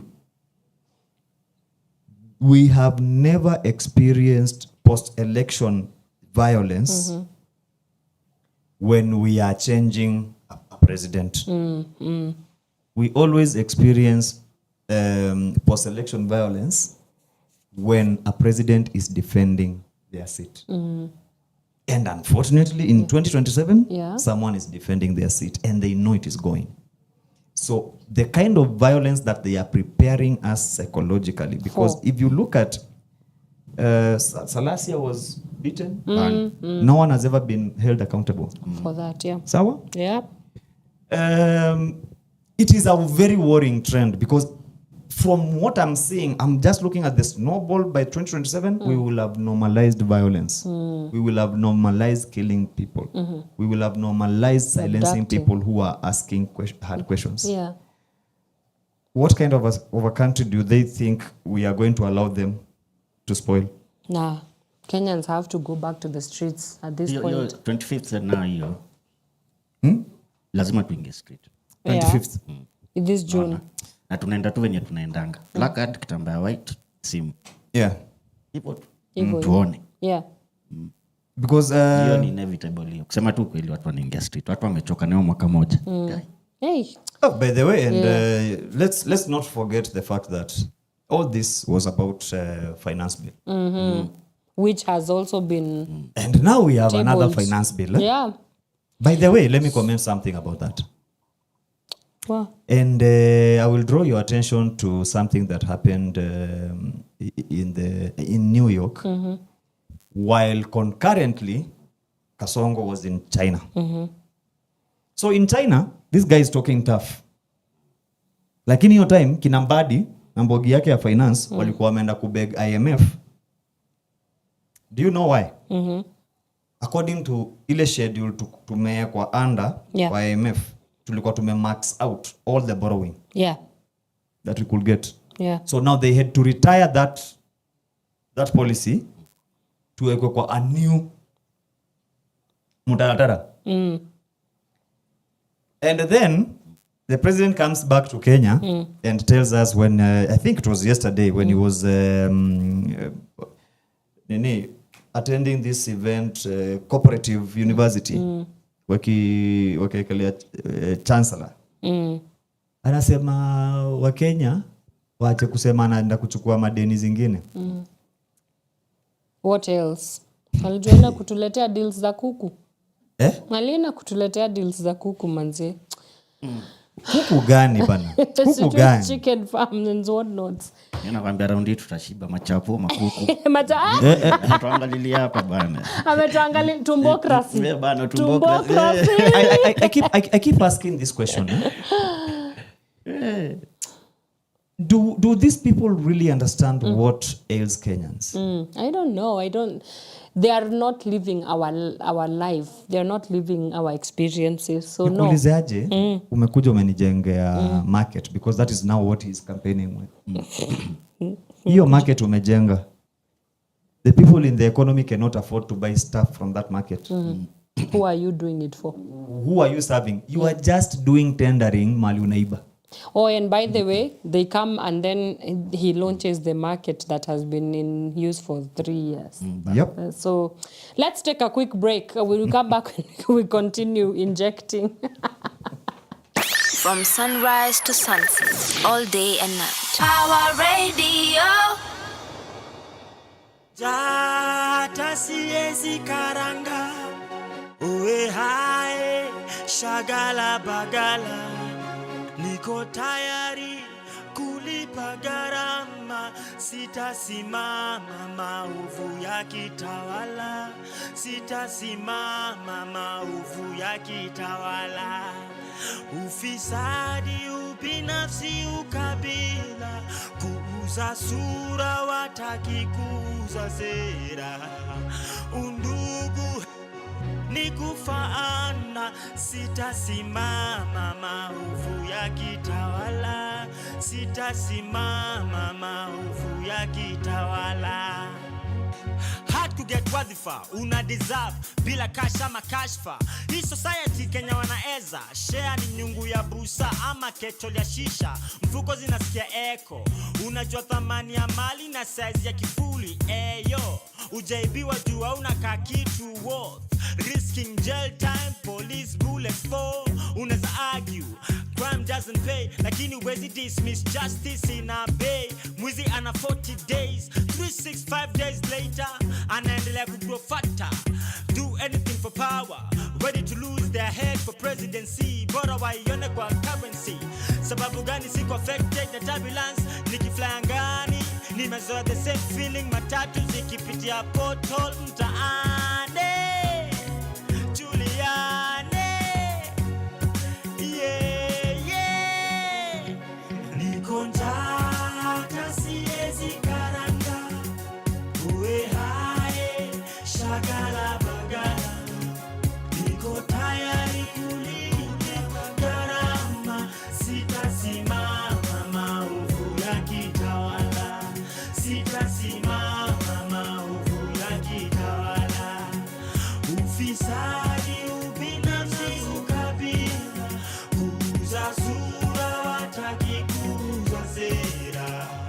Undugu ni kufaana, sitasimama maovu yakitawala, sitasimama maovu yakitawala. Ndio wa raise funds, itabidi raise hands. Growing concern, breakfast za croissant. Hataki upunguze bei ya bidhaa, tunataka opportunities ndio tu afford hizo bidhaa. Walisema kutembea kwingi ndio kuona mengi, nimeshinda nikitembea maofisi na sijaiona kazi. Sezi cheza golf venye Tiger Wood, mambo si barabara Chingwu. Naomba Johnny Masses, chakule fike tumboni ikitoka kwa sahani. Policeman anapiga rungu, mwalimu daktari anamurushia tear gas, na mtoto wake anarudishwa nyumbani, hana school fees, analipo peanuts. Hata siezi karanga, uwe hae shagala bagala. Niko tayari kulipa gharama, sitasimama maovu yakitawala, sitasimama maovu yakitawala. Ufisadi, ubinafsi, ukabila, kuuza sura wataki kuuza sera. Undugu ni kufaana, sitasimama maovu yakitawala, sitasimama maovu yakitawala. Si was a state house, na la twins a ghetto. Ziupatana Nairobi River, no more nita live by hand to mouth. Ushasikia maskini na ugua gout, nikiwa na nguvu ya kung'oa reli. Definitely kuinua kura si nzito, ukiingiza kwa ballot box chagua kiongozi wa kweli. Moha Jona la Namu, jicho pevu wakianika mkono refu, ina big pocket wanyonge. Navaa maska za goalkeeper wa hockey, wezi ni kerubo.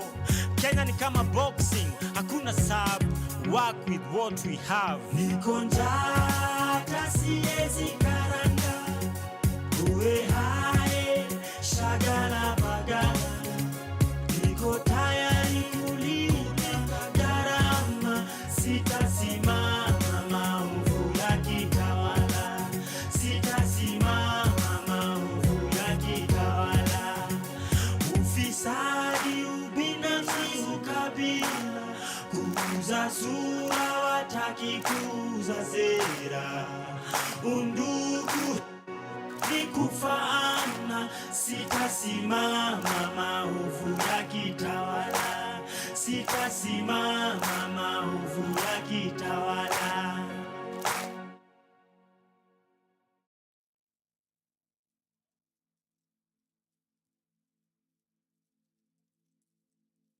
From sunrise to sunset, all day and night. Our radio.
Zamani Afrika tulipendana kama mandugu mama, kitu kimoja kilifaidi watu wote, nilichovya nikitaka, changu kilikuwa chako, chako kikakuwa changu.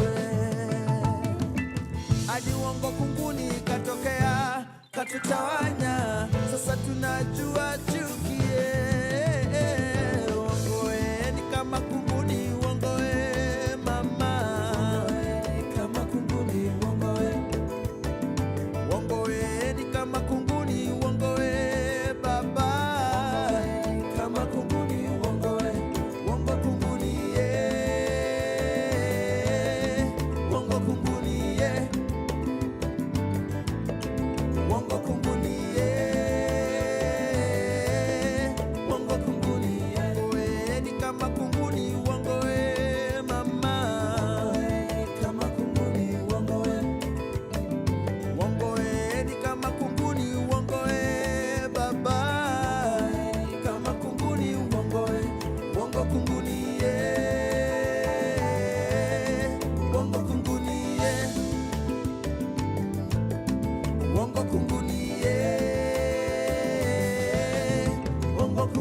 Mazuri alimtendea, sasa tunazozana, mbona tunagombana, uhasidi uadui, jirani amekuwa adui, kamwe hatutazozana, kunguni tutamtoa, turudishe urafiki.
From sunrise to sunset, all day and night. Power Radio.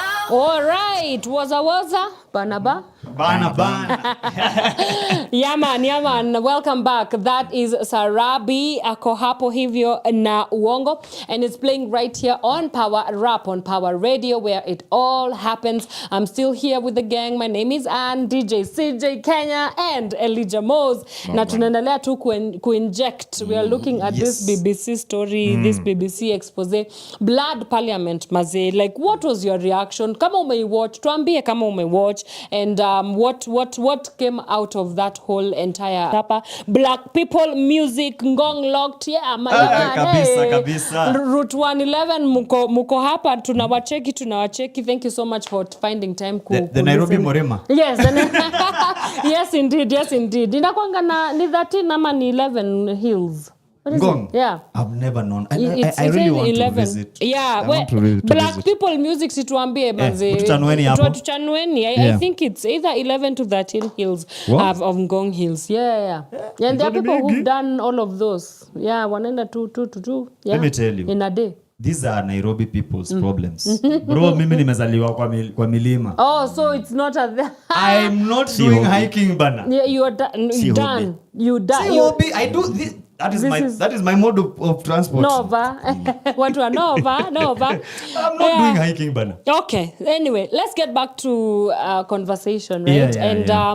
Kuna kitu ime come out kwa hii conversation ya BBC documentary. Yes. And first of all, 3rd of May, which is tomorrow, marks World Press Freedom Day, and so a lot of conversations kule kwa grao wase wamekuwa waki reflect this issue of censorship. Gavaili ba the BBC documentary from screening publicly, even on KTN and also publicly. Yet we can't stop. You cannot stop the media from doing whatever it wants to do. Yes. So what's your take on this entire thing? Is it a fight again, as I said, in politics nothing happens by chance. Because let's look at it objectively. Why was KTN screening banned? Yeah. They know very well the urban population has already watched this thing. I mean, we are over 4 million right now on YouTube. Yeah. The one hope that they have is that the rural voters will still believe them. So, wakuantaka hiyo stuff ifikie wase wa ushago. Yeah. It is the only voting block right now they are counting on. But my village mates are on TikTok. Hata wale hawakuenda shule. Yeah. How ushaidil ile mentality tulikuwa nasema kitambo. Sasa kitambo before come social media. Ile siku kwa VOK. Sasa wakisensa hizo siku ilikuwa inaweza make sense. Hiyo imezama. Bado ni an old dog using old tricks. Bado. Yeah. It's unfortunate, and as we'll go into World Press Freedom Day, we live in a season where the traditional media now is following what is on social media. Yes. And it's no longer social media actually now. Yeah, social media is mainstream media now. Wakenya tunakuanga tu kama mtoto.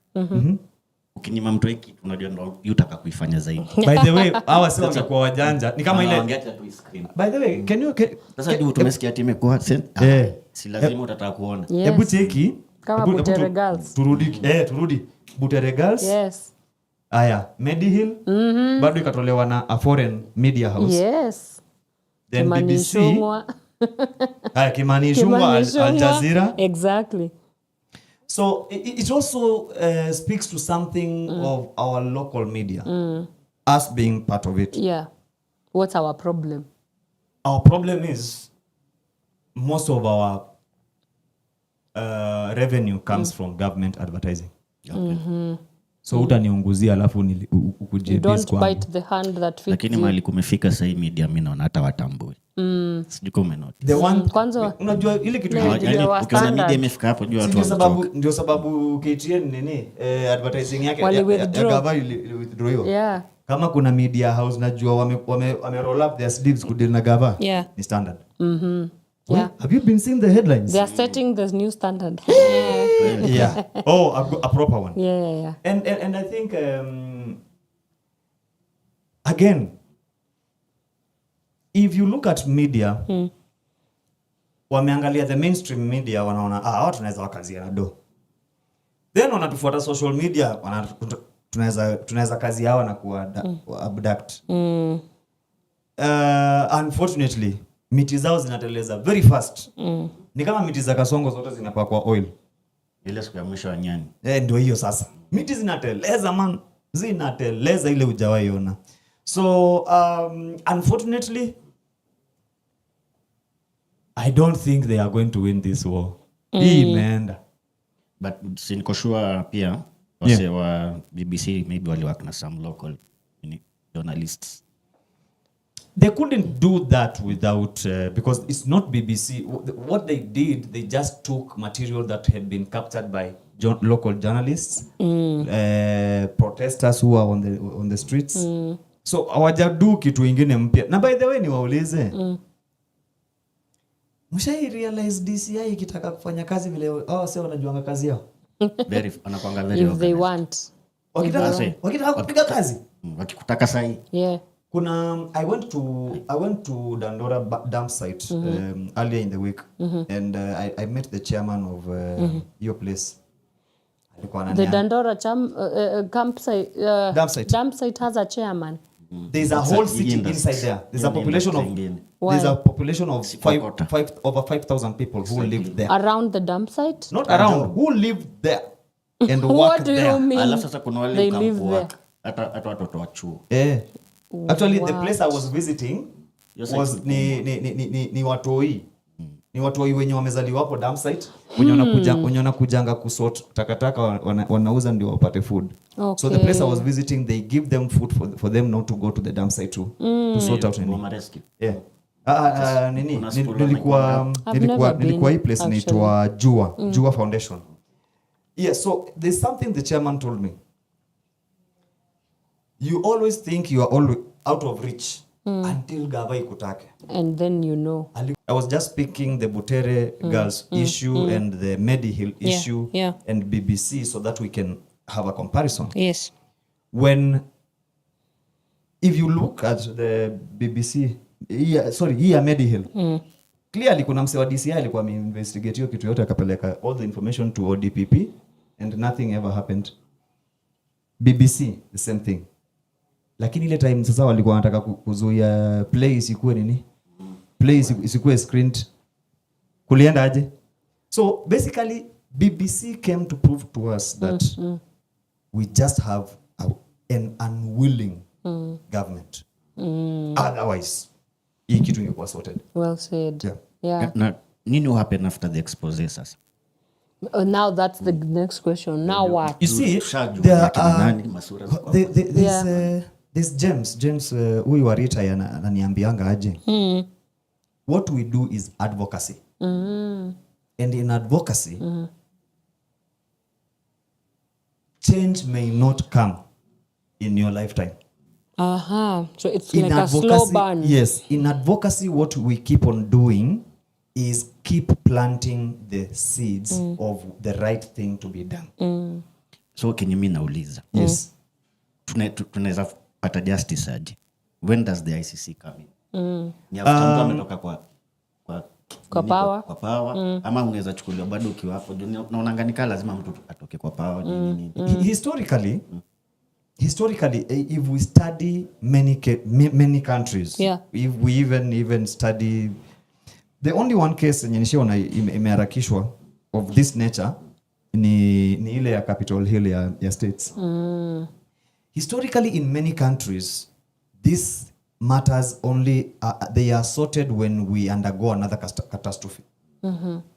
Like when maybe something will happen, what will fight, maybe there will be a Truth and Justice Commission. That is when now these things will be dealt with. And not dealt with conclusively. Like sasa, the victims, the affected people now will come and talk. And still, no one will ever be held accountable. I mean, we have seen Goldenberg. We have seen Anglo-Lisi. It's not the first time we are killing protesters. Right. 2023 we killed them. Yeah. No one is ever. Nothing new. No one is ever arrested or held accountable. But I keep having hope in this lady called Faith Odhiambo. The Law Society of Kenya chair. They are doing a good job. They are President. good. I have to give them props. Yeah. So, for me again, nasema tu ni hiyo ya bora tu now iko in the public space. Sasa utakuja kutudanganya. Yeah. The worst case scenario tu ndio hiyo tu. You see, if given a chance we would have taken the law into our own hands. Yeah. Okay. In conclusion, bloody parliament. Where do we go from here? As we wrap up. Tuendelee tu kwa Kenya. Unajua sasa si wa Kenya wanajijua. Tuendelee hivyo. Amsizime hizo kamera. Hivyo. By the way, Aki, let me tell you the best thing you can do. This is our weapon. This is the most useful and the most dangerous weapon you can use.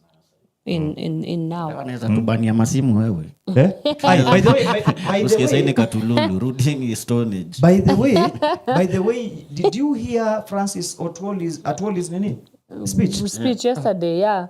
Not yesterday. It was earlier in the week. For social media. Akisema social media inafaa kuwa banned. Yeah. Vile China wamedu. Bro, that train left bana. The ship already sailed. Hiyo ilienda. Ikienda. Alafu nikuulize. At regulations. Una regulate nini? It's like regulating art. You can't regulate. How can that. You can't. But now you see, these are the people we need killed. Not protesters. How can you think like that and you are a national leader? I know it's we don't need you. It's embarrassing. Anyway, Black People Music hapa anasema hii mwaka nayo sherehe ni mingi. Nasikia huko Nakuru tunaweza itwa sherehe hivi karibuni. And then he puts a coffin emoji. Oh my God.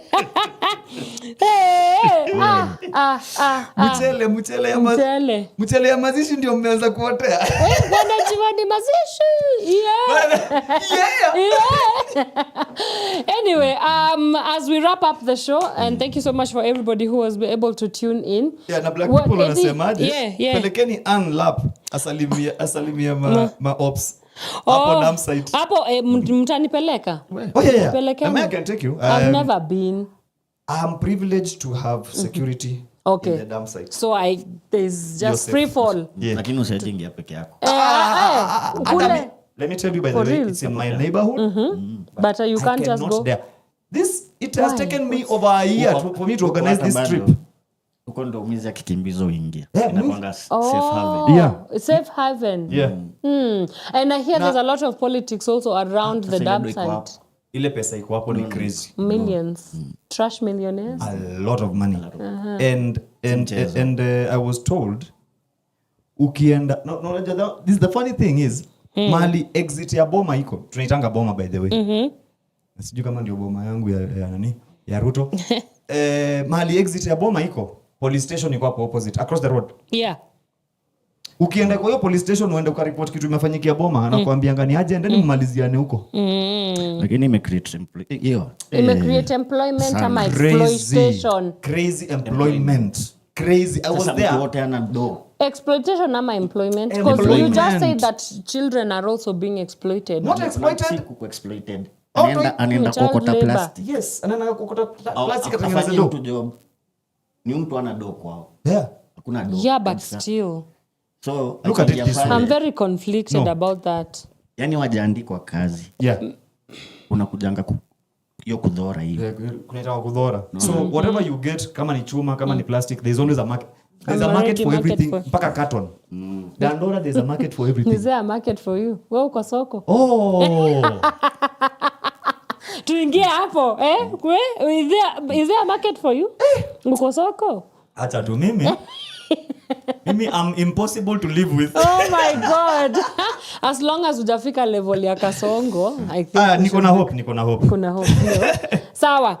Plug us, my events, manze. Anyone with an event coming Yeah, up? I have an event tomorrow. Okay. Tomorrow we have Flozz's event. Yeah, man. Reggae kuruka. Hey. Inaitwa aje by the way event? Inaitwa Unconditional EP Lounge. Kabisa. The queen of reggae herself. You know, we Yes. have the queen of reggae and the reggae nerd. Let's make the distinction. Becky Mudhoni anafanya mambo swafi kabisa kesho from itakuwa Mageuzi Hub. Yes. Entry is absolutely free. Fikiani manze to support, you know, this queen of ours. Ana launch your album or EP rather. Yes. Unconditional. Yes. And itakuwa inaanza from 1 p.m. all the way till 6 in the p.m. Of course, powered by yours truly, Power Radio and Ital Groove. Yeah, man. Yeah, then kuna Elements kesho. Yeah. Kesho kuna show inaitwa Elements pale kunaitwa nini? The mall. Rooftop. Okay, West. Yeah, West. And then for me I'll be attending to Jiamini. It's an event by SportPesa. We will be in Kenol, Moranga. Yeah. Yeah, so kesho tunakutana Gift of Gab, after that na piga live kule TikTok. Kwanza kesho tutakuwa na mseto tutaendeleza tu story. By the Definitely. way. Moto. Actually, I think tomorrow we should give the personal story. How was June 25th for you? Because for me, I remember that day like yesterday. Like camera hivi. Yeah? Okay. Like wasa wako na footage crazy. Yeah. Kuna wasa wako na footage bana. Kuna wasa wako na vitu. So tomorrow we'll be hosting a very awesome photographer. Okay. Called Ramadan. Oh, Rama. Rama. Shout out to Rama, man. Yeah, he will be giving us his story of hiyo siku from his lens. Because him quite literally. Yeah, because him sasa aliniambia yeye 25th alikuwaga tao by around 6:30 asubuhi. Okay. So like how the alienda whole day specifically to capture. Yes, unajua maandamano inakam so unaingianga mapema kwanza unapiga vile streets ziko polisi wako located wapi then now you watch ilikuwa ni PDF. Yeah. Ama ni Africa Media Festival. Africa Media kulikuwa na Festival. mapicha mobs sijaiona before. Yes. Na zilikuwa zake. Ile exhibition ilikuwa hapa mbele ya museum. It was very awesome. Hata hii tulikuwa na Ideas Festival. Tunakumbuka zile picha zile zilikuwa zimepangwa pale kwa auditorium. Yes, so we are looking forward to that discussion. I think it would be very enlightening. Amazing. Yes. Moz, do you have any event? Niyo tu Elements. Okay. Kesho naninda na headline virusi mbaya. Okay. That will be lit. Kuingia ni tao. Yeah. Wenye mko buy ticket mapema ilikuwa so 7. Sika bado wamefunga hiyo time. Okay. That ship has sailed. Hiyo imesail. All right. Na pia leo kama unatafuta form, there is an event at Alliance Francaise. The event is the impact of AI on press freedom, media and public information. Yeah, so it's going to be a discussion there inaanza 6 p.m. pale Alliance Francaise. Entry is absolutely free. Ninaenda huko after this. So if you want to come and say hello, tupatani huko 6 p.m. 6 p.m. pale Alliance Francaise. 6 mimi itanipata mjini. Mimi naenda kufuaka kisuti ya reggae kesho. Okay. Kaka kisuti ya na Gideon Boots. Na Gideon Boots. Kanitangwaje? Yeah, man. Ninaenda kuingia kwa basin sahi. Mimi nakimbia kujiprepare for Mambo that. various. I'll be doing that to Jiamini show. Okay. It's the reason I'm going for that is because they're supporting art and they're supporting a lot of artists. And that's where you so I'm very passionate about art, as you know. Yes. Bado wanapewa sani mamilioni huko nje. By the way, get into Tujiamini website and apply. Wewe, nice. Yeah. There's a lot. Apply na show yako, by the way. Plenty of opportunities. Yes. It's a wrap, guys. Thank you so much. We do this again next week, Friday, same time, same place. Yes. Goodbye. God bless. Coming up next is the reggae nerd herself, DJ Flozz. And then mchukue tools. Yes. Tools. Njugu. Mshikeni manzi. Ital Groove. Msema ni Goshodo. Goshodo wetu wa reggae. I'm never using that name. Oh my God. Yes, sir. But anyway, Ital Groove coming up. Gosh. Tulisema gosh. Tulisema ni Oh my gosh.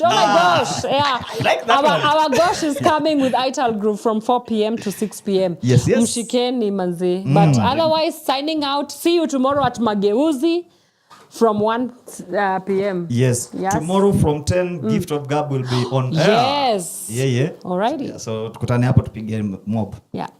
Moz. Until then. Adios. Cheers. From sunrise to sunset, all day and night. Power Radio.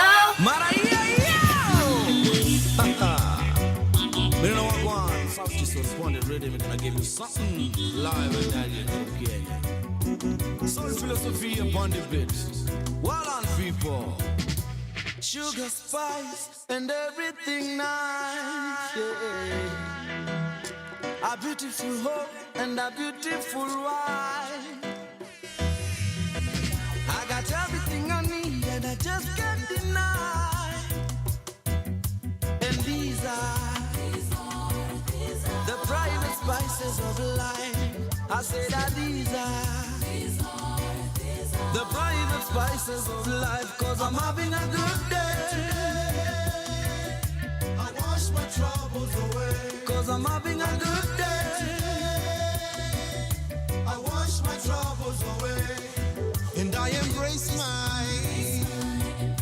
my private spices of life. And I embrace my private spices of life.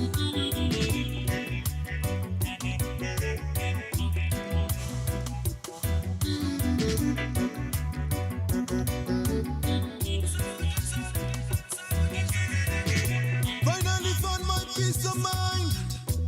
Everything is so sublime. I'm in heaven. Oh yeah, yeah. No worrying is on my mind. I'm walking into paradise. I'm excited. Oh yeah. Cause I'm having a good day today. I wash my troubles away. A good day today. I wash my troubles away. And I embrace my private spices of life. And I embrace my private spices of life. Negative to positive, darkness to light. I'm loving the reality, this is so right. Negative to positive, darkness to light. I'm loving the reality, this is so right. So right, so right, so right, so right.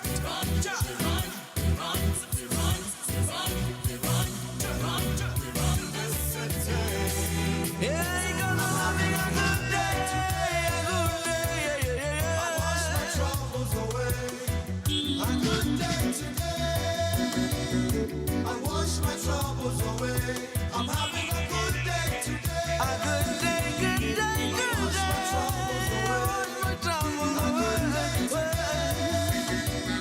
I wash my troubles away. Run this business. We run this city. Tell them, I go run this city. We run this city.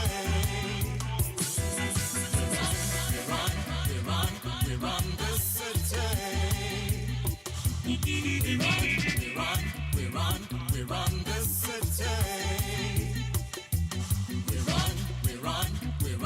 We run this city. We run this city.